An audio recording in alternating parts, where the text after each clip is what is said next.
ಅಂದರೆ ಒಂದು ವ್ಯಕ್ತಿಯ ಪರ್ಸನಾಲಿಟಿ ಜೊತೆ ನೀವು ಡೈರೆಕ್ಷನ್ ನೀವೇ ಮಾಡೋದಾದರೆ, so why this Bigg Boss? I mean, so because ಇಂದ ಒಂದು ಒಳ್ಳೆ ಸ್ಪರ್ಧಿನ, ಬಿಕಾಸ್ ನೀವು ಇವತ್ತಿನ ನವತರುಣಿಯರಿಗೆ ಯಾರಿಗಾಗಲಿ ಒಳ್ಳೆ ಟಕ್ಕರ್ ಕೊಡುವಂಥ ಒಂದು ಏಕೈಕ ದ ಗ್ರೇಟ್ ಪರ್ಸನಾಲಿಟಿ ಅಂತ ಹೇಳ್ಬೋದು. So because you have all the celebrities, ಮಾತನಾಡುವ ಪ್ರತಿಯೊಂದು ಭಾವನೆಗಳನ್ನು ನಿಮ್ಮ ಕಣ್ಣಲ್ಲಿ ವ್ಯಕ್ತಪಡಿಸುವಂತಹ ಕಲಾವಿದೆ. ಸೊ ಹಾಗಾಗಿ ಇಂಥ ಒಂದು ಕಲಾವಿದೆ ಆ ಒಂದು ಬಿಗ್ ಬಾಸ್ನಲ್ಲಿ ಜನಗಳಿಗೆ ನಿಮ್ಮ ಒಂದು ಅಂತರಾಳದ ಒಂದು ಮಾತುಗಳನ್ನು, ನಿಮ್ಮ ಅಂತರ್ಗತವಾಗಿ ಏನು ಹುದುಗಿತ್ತು ಅದೆಲ್ಲವೂ ಕೂಡ ತೋರಿಸ್ಲಿಕ್ಕೆ ಒಂದು ವೇದಿಕೆ ಆಗಿತ್ತು. ಎಲ್ಲೋ ಒಂದು ಕಡೆ ಮಿಸ್ ಮಾಡಿಕೊಂಡ್ರು ಕೋಟಿ ಕನ್ನಡಿಗರನ್ನ ಒಂದು ನಿರಾಸೆ ನಮ್ಮನ್ನು ಕೂಡ ಕಾಡ್ತಾ ಇದೆ. ಸೊ ಧನ್ಯವಾದಗಳು, wish all the best. Because ನಿಮಗೆ ಇಂಥ ಒಂದು ದೊಡ್ಡ ದೊಡ್ಡ ರಿಯಾಲಿಟಿ ಶೋಸ್ಗಳ ಆಪರ್ಚುನಿಟಿ ಮತ್ತಷ್ಟು ಬರಲಿ ಅಂತ ಕೂಡ ಕೇಳ್ತೀವಿ. ಆದರೆ ಕೊನೆಯದಾಗಿ ಬಿಗ್ ಬಾಸ್ ಬಗ್ಗೆ ಕೇಳಬೇಕು, ಯಾಕಂದರೆ ಮಾತಾಡೋದು ಬಿಕಾಸ್ ಎಲ್ಲವೂ ಡಿಸೈಡೆಡ್ ಆಗಿದೆ, ಅನೌನ್ಸ್ ಆಗಿದೆ, ಕಳೆದ 10 ದಿನ ಆಗೋಗ್ಬಿಟ್ಟಿದೆ. ಬಟ್ ಸ್ಟಿಲ್ ನಾವು ಒಂದು ಯಮುನಾ ಮೇಡಮ್ನ ಕುತ್ಕೊಂಡು ಮಾತನಾಡಬೇಕು ಅಂತ ಅಂದರೆ, ಎಸ್, ನಿಮ್ಮ ಒಂದು ಅನಿಸಿಕೆ, ನಿಮ್ಮ ಒಂದು ಅಭಿಪ್ರಾಯ, ಯಾರು ವಿನ್ನರ್ ಆಗಬೇಕಾಯ್ತು, ಯಾರು ರನ್ನರ್ ಅಪ್ ಆಗಬೇಕಾಯ್ತು ಅಂತ ಆ ಒಂದು ವಾರದಲ್ಲಿ ನಿಮಗೆ ಅನಿಸಿದಂಥ ಒಂದು? ಕೊನೆ ವಾರದಲ್ಲಿ ನಾನು ಅಂದ್ಕೊಂಡ ಹಾಗೆ ಆಗಿದೆ.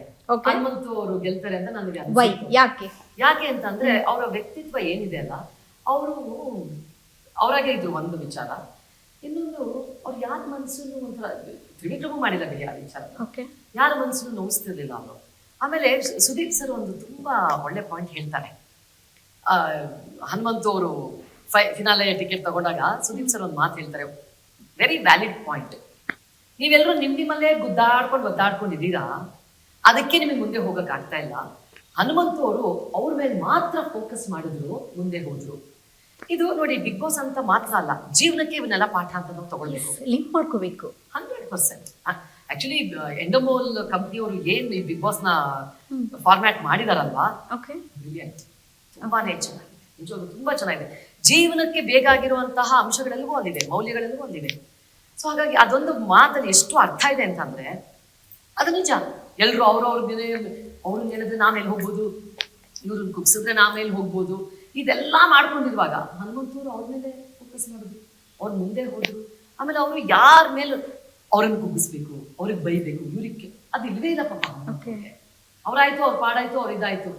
ಸೊ ಹಾಗಾಗಿ ನನಗೂ ಎಲ್ಲೋ ಅನ್ನಿಸ್ತು, ಏನು ಇವರು ಮಾಡ್ತಾ ಇರೋ ರೀತಿ ಚೆನ್ನಾಗಿದೆ, ಕರೆಕ್ಟ್ ಆಗಿದೆ.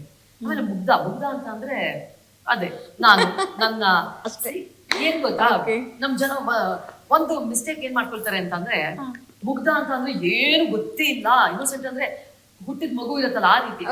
ಮುಗ್ಧ ಅಂತಂದ್ರೆ ಆ ರೀತಿ ಅಲ್ಲ. ಮುಗ್ಧ ಅಂತ ಅಂದ್ರೆ ಮಾನವೀಯ ಗುಣಗಳನ್ನ ಇಟ್ಕೊಂಡಿರೋದು, ಒಬ್ಬರಿಗೆ ನೋವನ್ನು ಉಂಟು ಮಾಡದೇ ಇರುವಂಥದ್ದು, ಅವರಿಗೆ ನೋವಾಗುತ್ತೆ ಅನ್ನೋ ವಿಚಾರಗಳನ್ನ ಮಾತಾಡದೇ ಇರೋದು, ಇವೆಲ್ಲದು ಬಂದು ಮುಗ್ಧತೆ.